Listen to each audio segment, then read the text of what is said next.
Everyone, and welcome back to my channel. Thank you so much for joining me today. Today we are going to do a full furniture makeover featuring a piece that I bought off Facebook Marketplace for $40. It may not look like much now, but I promise you as soon as we're done with it, it's going to look fabulous. And I will be able to flip it for quite a bit more money. I'm going to go ahead and give it new paint, new stain, and new hardware. So let's go ahead and get started. All right, and here is the star of the show today, my $40 Facebook find.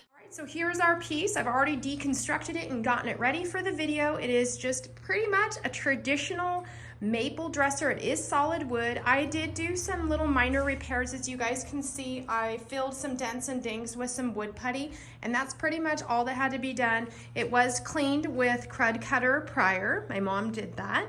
And wiped down clean. I've gone ahead and put all the drawers around the piece itself so I can go ahead and spray them. They are not flush mount drawers, so they cannot be sprayed in the piece.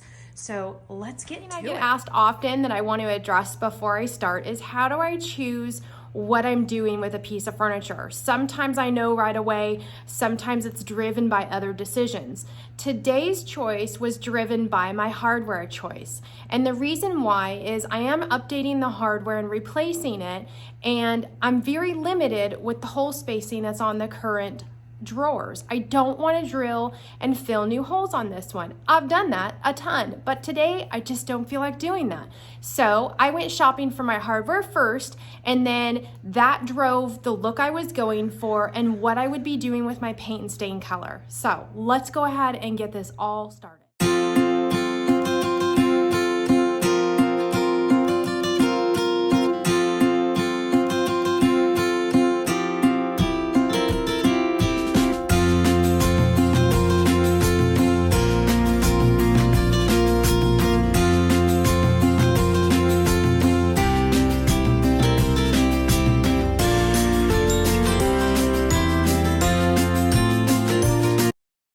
I had to stop what I was doing so I could show you guys an issue.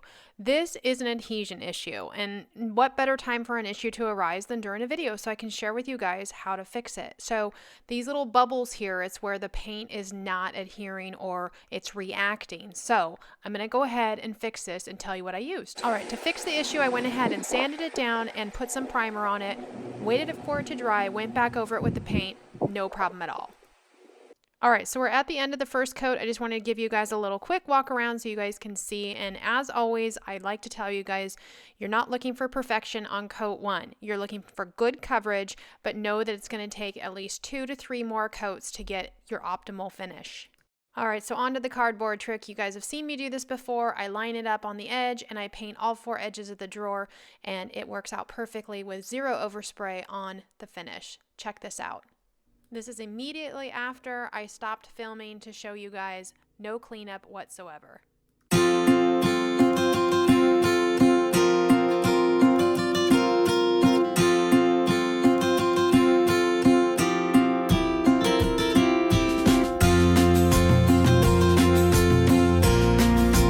Okay, so one problem arose, we fixed that.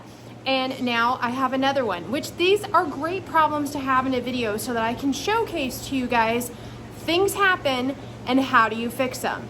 So all of the drawers look really good after their first coat except for one. I have like a little spot that bled through. So what do? Well, let me show you the spot first, and then I'm going to show you what I'm going to do. It's pretty faint, but you can see it, and you can really see it in person, and that's not something that's just going to keep getting covered up by paint. And I'm talking about this little spot right here. Something in the finish is allowing that to come through, even though this has been cleaned twice and scuff sanded. Sometimes things still come through. So what do? In this case, you bust out your handy shellac in your spray bottle. You give that spot just a little spot prime with this. It dries in minutes, and then voila, you will be fixed. And I will show you guys firsthand. So all I'm going to do is just give this area a little tiny spray and cover of just that little weird spot that's coming through. It's okay to do it on top of the paint. It won't hurt anything. As soon as this is dry, I will go ahead and sand this down just a little bit, and then I will be ready to go. Another thing I get asked often is, do I sand in between coats? Not always. It depends on a few things, and one of the most major things is how it feels to me. If I run my fingers over it and it might feel a little bit gritty, which can sometimes be the formula of paint that you're using. It can come from the fact that you're using a sprayer, and there's just other factors too, dust in the air and things like that. What I will normally do is take one of these. It's a sanding sponge. This is a fine grit sanding sponge. I'll link these below as well. They're in my Amazon shop, and I go through these like crazy. They're fantastic for doing this type of sanding. And all I do is basically very light-handedly take my sanding sponge, just kind of going back and forth till I feel it and feel that there's no grit and it's super smooth. You can do this on coat 1, 2, final coat before top coating, all kinds of things. How to put the finishing touches underneath what I call the undercarriage of the piece of furniture. I put it on a dolly and I tip it back so that I can make sure I get all of the nooks and crannies and nothing is going to show. Even though you don't really see it, I still like to do it.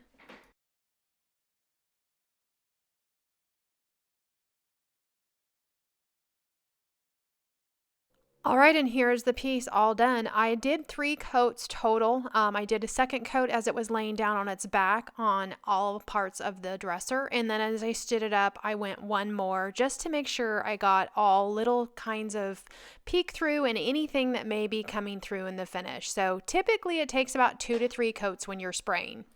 Okay, so let's just go ahead and talk about the elephant in the room, and that is the top. I didn't do the top.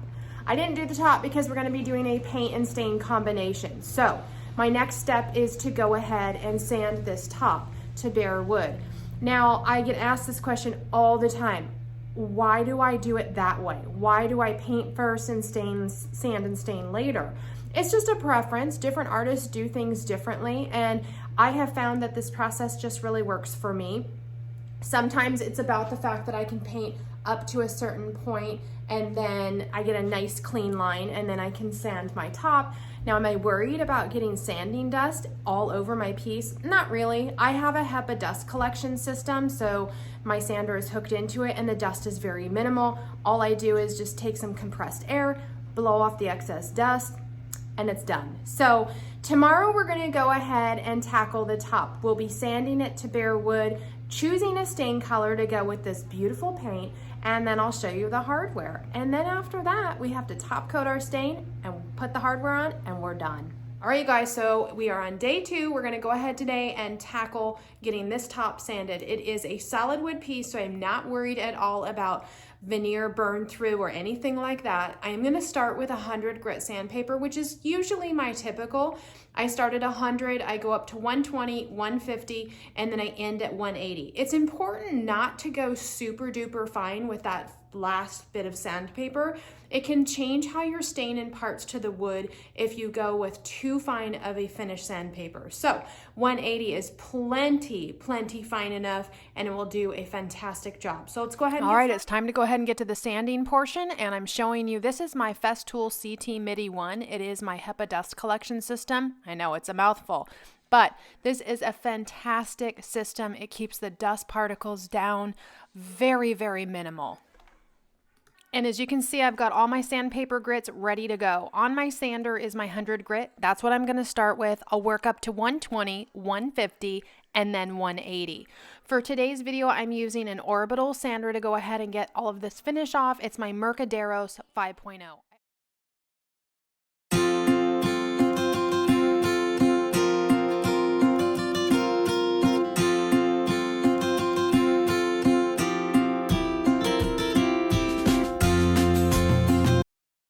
When sanding a finish to bare wood, the key is to remember that you're not trying to remove each and every little last bit of the finish with your first grit sandpaper. That's what you're going to do with your next grits.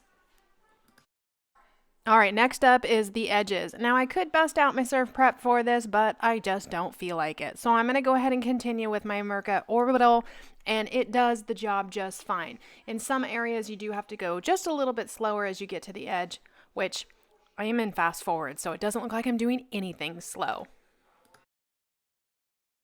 And even though we are in fast forward motion, this process is the longest part of the entire job. Sanding anything to bare wood, doing it the right way, in my opinion, just takes time. So just know if you're going to be taking on this type of a project, take your time. Show you really up close what I'm kind of working with right now. We've only used the 100 grit to remove the original finish, and as you can see, there's still a lot of work to go there, and that's why you want to keep going up in your grits, is it will continue to remove and make the finish look like this. And when I'm sanding to bare wood, I do work on getting it as clean as possible that I can. So like you'll see here, like this little area here, even though it kind of looks like it's sanded to bare wood, there's still a lot of finish left behind in this grain. And so if you look here, you don't see that at all. So that's kind of the goal when you're sanding to bare wood, is you really want to make sure that you're getting every little nook and cranny out for the best possible. All right, we're at the tail end here. I'm using my final grit, which is 180, and as you can see, it's really coming together. That wood grain is absolutely beautiful. I'm all done with the sanding. I just finished my last grit, and I just wanted to show you guys so you could see up close. That's the dust that is on there from what I was doing, and all I'm going to go ahead now is take my compressed air and blow it off. And here's the top. It's all ready for stain. How beautiful is that? Now, just to decide on. All right, final step before I go ahead and stain, take some compressed air and blow off the piece. I also like to take a microfiber cloth and wipe down as well. So now we're all ready for stain, and here's the dilemma. I don't know what I want to do. I can't decide if I want to go with a dark stain. Kona is kind of my go-to. It's such beautiful wood. Look how pretty that is. Whatever you choose, I know it's going to really look nice, but I just can't figure out if I want to go light or dark. All right, and here's the other choice I'm struggling with right now.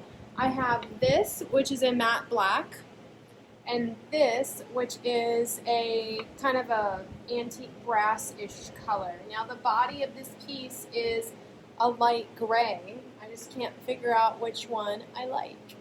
All right, after much debate on what to do with the top, I went ahead and did an Instagram poll, and most everyone voted to go with the lighter stain. So I'm going to do a paint wash, which mimics a stain look. It will keep the wood grain showing through as if a stain would.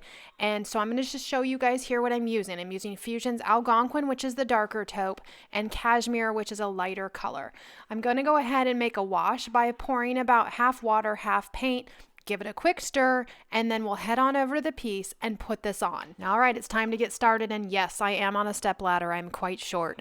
I'm going to go ahead and start with the Cashmere. It really doesn't matter what order you start with, but as you can see, I'm alternating the colors, and also it doesn't matter if one color is kind of bleeding into the other, as you can see mine are doing. In the end, that's what gives it its beautiful, unique finish. All right, the next step is to go ahead now and wipe this back. You do have to work rather quickly. I'm using a rag from the box of white rags. They're just my preferred, and I'll showcase what they look like here. After I wipe off the top, I do go back and start to paint my edges. You do have to, when you have different directions like this, do it at separate times. Doesn't cause a problem whatsoever, and it makes your job a lot easier. Since it dries so fast, you do have to work quickly on the top. So I save the sides until after. All right, you guys, so here it is. This is literally one coat. This is right after it's drying. I'm showing you guys. I may just leave it the way it is. Sometimes I do too. It just depends on the look and how I like it. So the only thing left to do now is to put the hardware on and then top coat it. Now, traditionally, when you use a stain, whether it's oil-based or water-based, you do have to wait an ample amount of time before you top coat. Typically, I wait until the next day. The cool thing is, because I just did a paint wash, I can go ahead and top coat this as if I would be top coating paint within 2 hours. So we're gonna go ahead and let this dry, and then I will be top coating just the top. So super happy with the way that came out, and this is a really fun way also to show you guys a different way to get that bleached wood look, that whitewashed wood look, whatever you wanna call it, by doing a paint wash, kind of using paint like you would a stain. All right, time to top coat. My choice for top coat is General Finishes High Performance Top Coat in Satin, and I will be spraying it today. First things first, though, I am going to go ahead and give it a little bit of a quick sand with some steel wool and wipe it down with a tack cloth. First coat of top coat is going on, and I will repeat the process 3 times for a total of 3 top coats. All right, and the final step is the hardware. So I did an Instagram poll on this one as well, and the antique brass won out. It was between that and matte black, but I went with the antique brass because that's what the people said. All right, you guys, here it is, the final finished project, and I'm super happy with the end result. I'm really glad I went with the light top. It really completes the project and just makes it look exactly like I envisioned it in my head. All right, you guys, that is it. We are at the end of the video. Thank you so much for joining me today. I hope that video was not only fun to watch, but informative as well. It just goes to show you that you can take a pretty ordinary looking piece and turning it into something extraordinary with a little bit of love and a little bit of products. Thank you so much for being subscribers. If you aren't subscribed, make sure you go hit that subscribe button plus the post notification bell so that you can get all of my latest videos as soon as they're released.